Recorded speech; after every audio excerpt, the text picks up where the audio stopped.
Hello everyone, Costume Teacher here, and I'm here today to read to you The World According to Humphrey, and today I am reading chapter 6.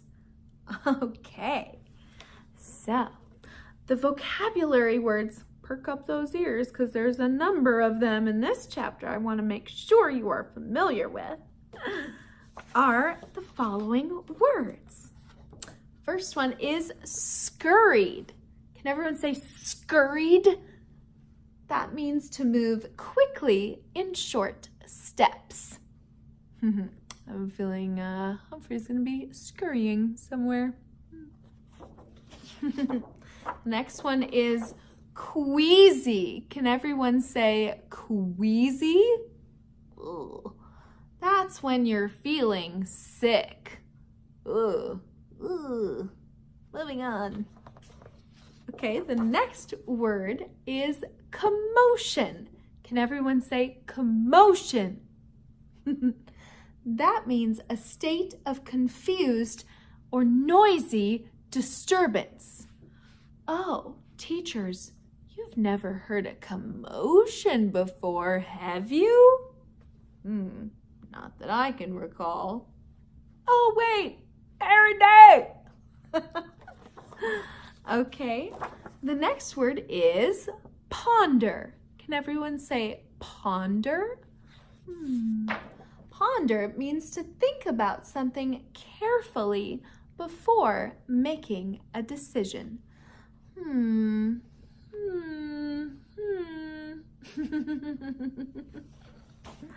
All right, the next word is suitable. Can everyone say suitable? That means right for a particular person or situation.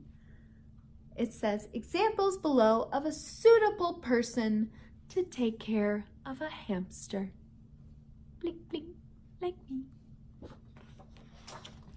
And our last word is portable, which means easily carried or moved. Can everyone say portable?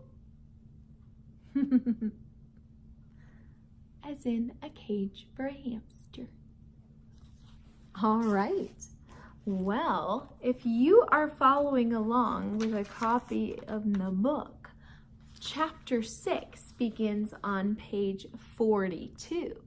And if you're just following along with me, perk up those ears one more time and let's get started. Okay, chapter 6, Moonlight Madness. I waited until the school was completely quiet.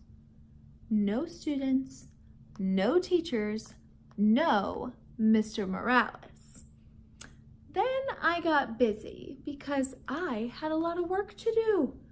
Big work for a small hamster. First, I took the Moonlighters Club clipping out of my notebook.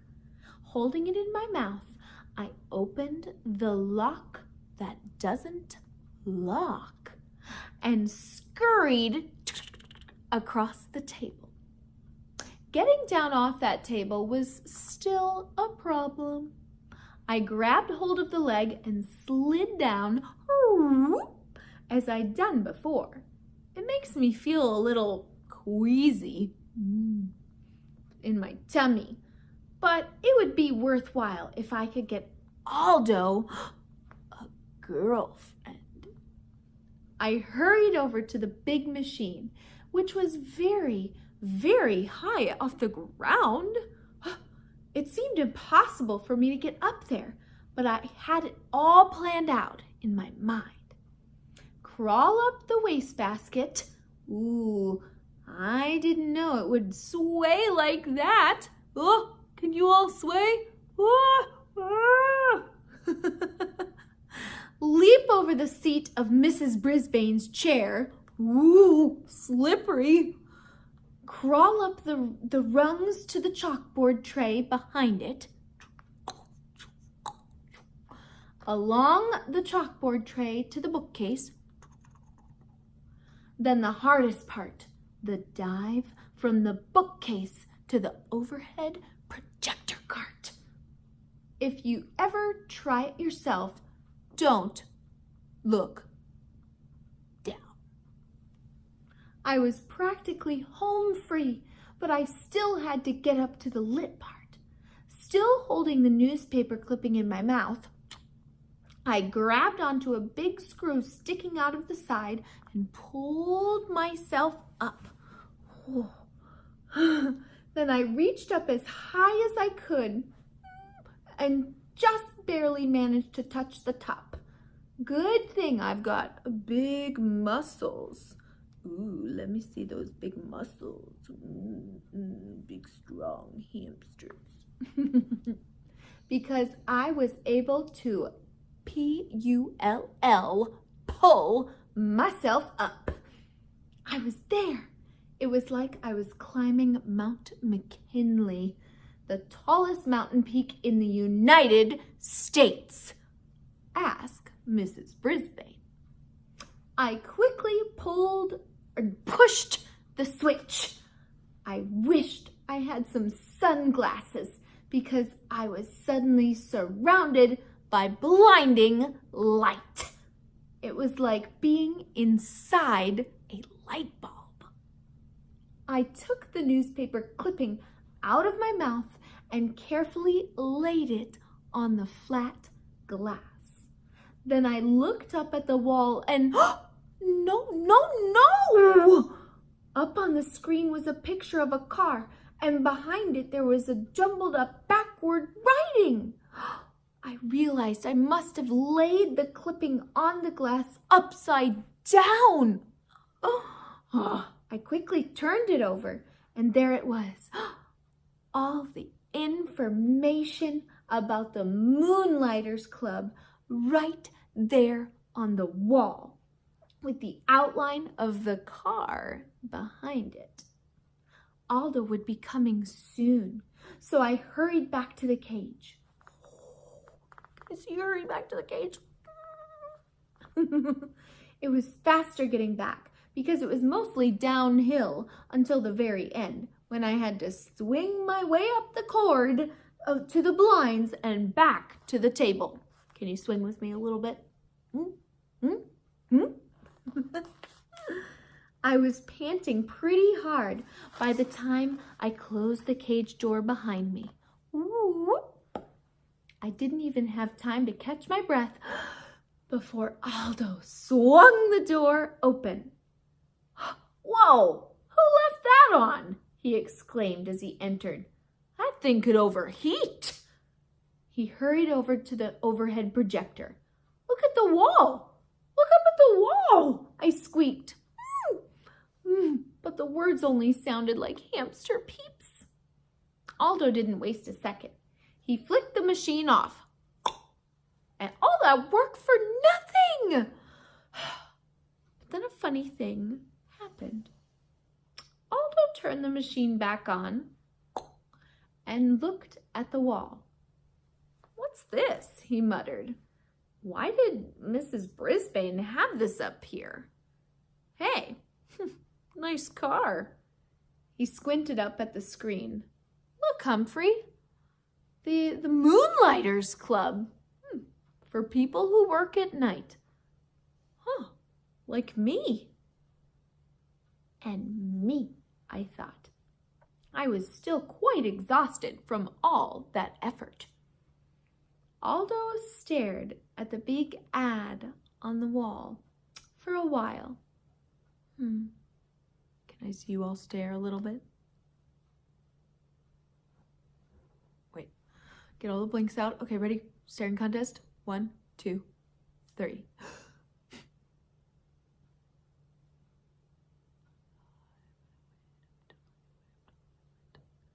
Oh, not gonna win. Okay. Then he turned off the projector and went to work and never mentioned it again. Yes, I was annoyed. I had failed, but at least I had tried, which was more than I could say for one of my classmates Yes, Saya Nasiri. With my own furry ears. I had heard her promise, Mrs. Brisbane, that she would raise her hand in class. But so far, she'd been as silent as a statue. Her week was almost up. Even though I'd scolded her the day she fed me, she paid no more attention to me than she had to her teacher. You should really listen to your teacher, even Mrs. Brisbane. Right, students? You should let me read that line again to make sure you got it. Okay. You should really listen to your teacher.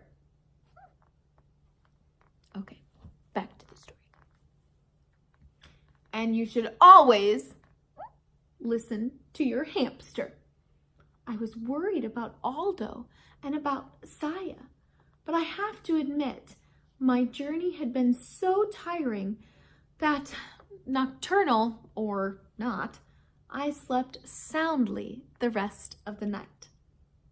The next day began in a very surprising way.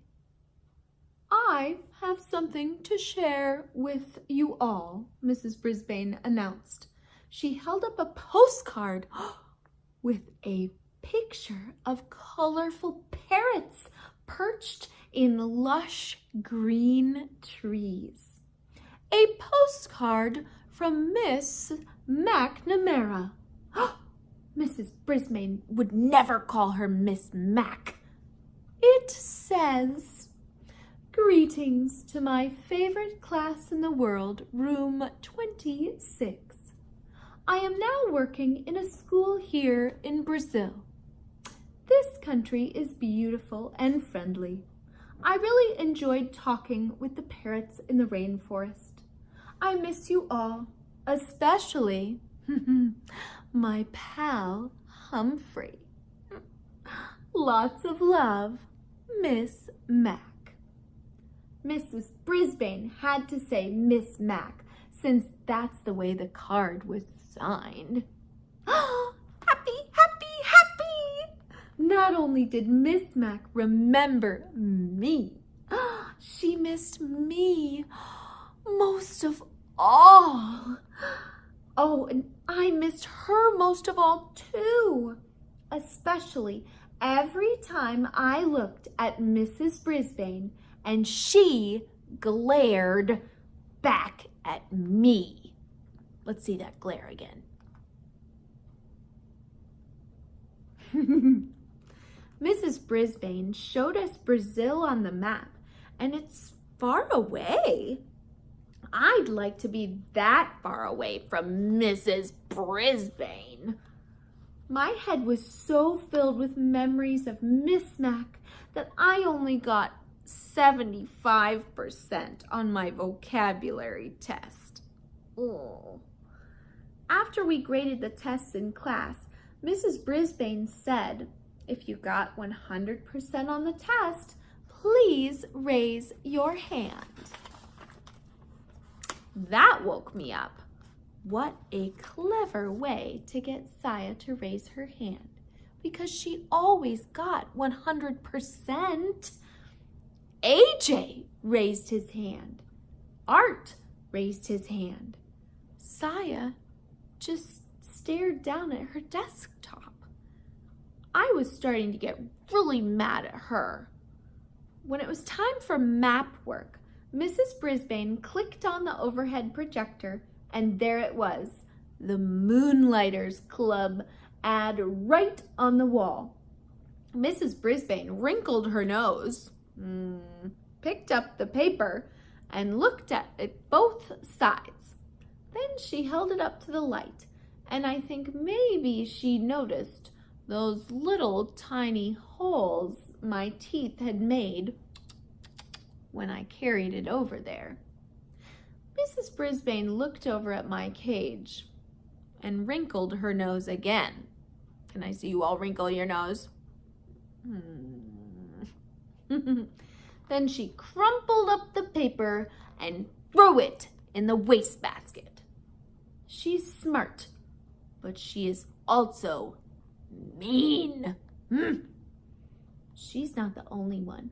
When she went on with her map work, wait for the bell, Garth Tugwell started making some very rude noises. Ooh, that never happens in class, does it? Ooh, ooh, ooh. You thought a hamster smelled bad. Mrs. Brisbane didn't even turn around. When someone started giggling, she just said, "Stop giggling, Gail." So Garth's rude noises got louder. Oh, and even ruder. Ooh, and a lot of other kids giggled along with Gail. Suddenly, the teacher spun around to face them. "Very well. The whole class will stay in during recess for extra vocabulary words," she announced. Everyone groaned. It's Garth's fault," said Heidi. "Raise your hand," Mrs. Brisbane snapped back. "You will all stay in during recess. Unless the person making those noises wants to step forward and admit it." Oh. Nobody said a word, but everybody glared at Garth. Can I see you all give a nice strong glare again? Including me. "Okay, I did it," he said. "Raise your hand," Heidi whispered loudly. "Very well, Garth. You, Heidi, and Gail will stay in during recess," the teacher said firmly. Heidi and Gail protested until the bell rang, but all three of them stayed in during recess. Instead of making them do extra vocabulary words, though, Mrs. Brisbane let them rest their heads on their desks. After she lectured them about their behavior, of course. Oh, you guys never get a lecture about behavior, do you? 'Cause you're perfect, beautiful babies. Am I right? Oh, well, work on that. All this commotion had made me a little hungry, and for some reason, I hadn't been fed yet. So I decided to squeak up for myself. Mrs. Brisbane turned and pointed at me angrily. "I don't need any trouble out of you either," she said. Heidi raised her hand. "I don't think he's been fed yet today," she said. Mrs. Brisbane told Garth to feed me. Then she dismissed the girls and told them to go outside and play for the rest of recess. So she wasn't completely mean to them anyway. She even trusted Garth to be alone in the room while she took some papers down to the office. I'd always liked Wait for the Bell Garth, so I was surprised when he started grumbling at me as he filled the water bottle and put some fresh mealworms in my cage. "One of these days, you'll get in trouble too," he said. "I'll see to that."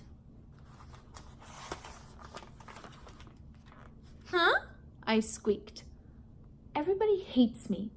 Everybody loves you. You're just a rat in disguise." The words hurt me a lot. Why would Garth say that? I mean, sure, almost everybody does love me. I mean, how could you not? He's so cute, right? But I don't make rude noises and get other people into trouble. Word of advice. Kids, you ready for it? Number 1, don't make rude noises in class. If you do, number 2, say excuse me and own up to it. Number 3, don't get other kids in trouble on purpose. It's that simple. Okay, back to the story. I was still pondering Garth's behavior when my classmates returned to room 26. Mrs. Brisbane must have gotten rested up over the recess because she greeted them with a smile. I have a surprise for you, she told the kids. Surprises always get the class's attention. They think surprises are always good. However, I know that surprises can sometimes be bad, like the day Miss Mac left me forever. We're going to pick who gets to take Humphrey home for the weekend, she explained. Now, you all know whether or not your parents gave permission for you to bring him home. So, if you'd like Humphrey this weekend, raise your hand now. Hey, hey, hey! You should have seen all the hands that went up. I could hardly believe my eyes. Miranda and Heidi and AJ and every single hand in the class except Garth's. Even Saya Nasiri raised her hand. Mrs. Brisbane noticed. Saya, do you think it would be all right with your parents? Saya nodded her head. I can't hear you. Can you perk up your ears like you can't hear little Saya? Yes, ma'am, said Saya. It was strange to hear her voice in the classroom. Mrs. Brisbane gave her a note to bring back from her family on Friday. I napped the rest of the afternoon, but whenever I woke up and glanced over at Saya's desk, I saw her doing something I'd never seen before. Smiling. Tip 6. You can leave your hamster alone for a day or 2. Otherwise, find a suitable caretaker, or if possible, take your hamster with you. In its own cage, a hamster can be very portable. Guide to the Care and Feeding of Hamsters by Dr. Harvey H. Hammer. Well, in that chapter, not only did we get Saya to raise her hand, but Humphrey gets to go home with her this weekend. How exciting. Well, I hope you enjoyed this chapter, and I'm looking forward to seeing you next time to read chapter 7. Have a wonderful week, and I'll see you again very, very soon. Bye, everyone.